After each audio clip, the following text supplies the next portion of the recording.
विश्व 24 न्यूज हर पल आपके साथ। मामा आपली अडचण काय? आपली अडचण काय? अडचण होय, मला कंपनीनं समजा भरपाव द्यावा माझा। नेमकं काय झालंय? मी दवाखान्यात असताना समजा खंडाखंडी केली ती समजा राडा वल्लाला म्हणजे ती सरकारी लाईन आहे। कांकडे स्वतः जाऊन कुणी ही माझं ही करावं तिथे शेतात। असं ती समजा राडा करून टाकले त्यांनी। काय केलेलं आहे? काय खंदून गव्हाच्या रानात ऊसाच्या रानात समजा खंदून आता ज्वारी आहे त्या रानात समजा रस्त्याने समजा गाड्या फिरून मोकळे केले समजा। कोण केलेलं आहे? ते ह्याची कंपनी आपली रेन्यू कंपनी। रेन्यू कंपनीने केलेलं आहे। कुठं केलेलं आहे?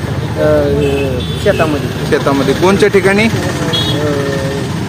आपलं दिवशी शिवारात गंधोरा शिवारात आहे का? हो। 286 गट नंबर आहे। 286। किती नुकसान झालेलं आहे? लय नुकसान केले त्यांनी, 2 वर्ष झाले तिथूनच करायची। मग आपली मागणी काय? मागणी माझी भरपाव द्यावा, दुसरं काय नाही मला। किती भरपाव? काय त्यांना भरपाव द्या म्हणजे सोडत नव्हतं। दलाला 1 नंबर आहे, ती दलालाने माझी समजा शेत केले। बुरे म्हणून आहे लक्ष्मण बुरे, त्यानं समजा पैसे हाणाहाणी करून समजा माझे वाटवून केली शेजार धर्माला। मला ते पूर्ण त्याला सांगा, आणि शेतकऱ्यांनी ज्याची अडचण आहे त्याने हे करावं कंपनीला ह्या देऊन पुढे काय असं तुमचा आरोप आहे? आरोप आहे। ज्याचा अडचणी आहे त्यांनी शेतकऱ्यांनी त्या दलालाला आधी हे करावं। दलालाला त्यांनी पैसे देते पण शेतकऱ्याला देत नाही, त्याची नुकसान झाले।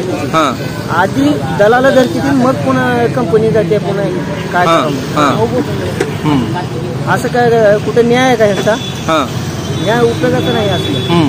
शेतकऱ्याचे भरपाव द्यावा, शेतकऱ्याला काय धरावा काय लागते काय नाही म्हणावं। काय बोलत नाही त्यांनी, काय नाही। दलाला 1 नंबर दलाला ही असा आरोप आपण कसं करू शकता? आपल्याजवळ काय पुरावे आहेत का? पुरावे काय नाही, पण त्यांनी लक्ष्मण बुऱ्याचा आहे की माझ्यापाशी समजा त्यानं दाखवलं माझं शेतातलं।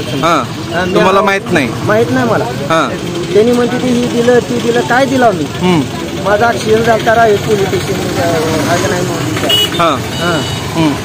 मला सांगा, नळदुर्ग पोलीस स्टेशनचा तुम्ही उपोषणामध्ये उल्लेख केलात, काय केलं नळदुर्ग पोलीस स्टेशनला गेलो 4 दिवस थांबा म्हणजे, तिथं काहीच केलं नाही।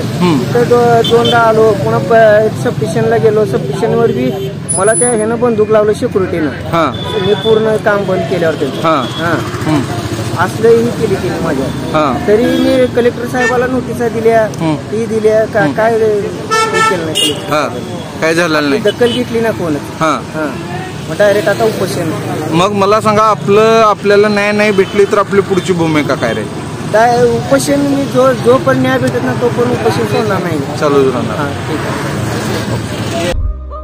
राज्यातील महत्त्वाच्या आणि आपल्या भागातील ताज्या बातम्या पाहण्यासाठी आजच आमच्या विश्व 24 न्यूज चॅनलला यूट्यूबवर सबस्क्राईब करा आणि बेल आयकॉन प्रेस करा।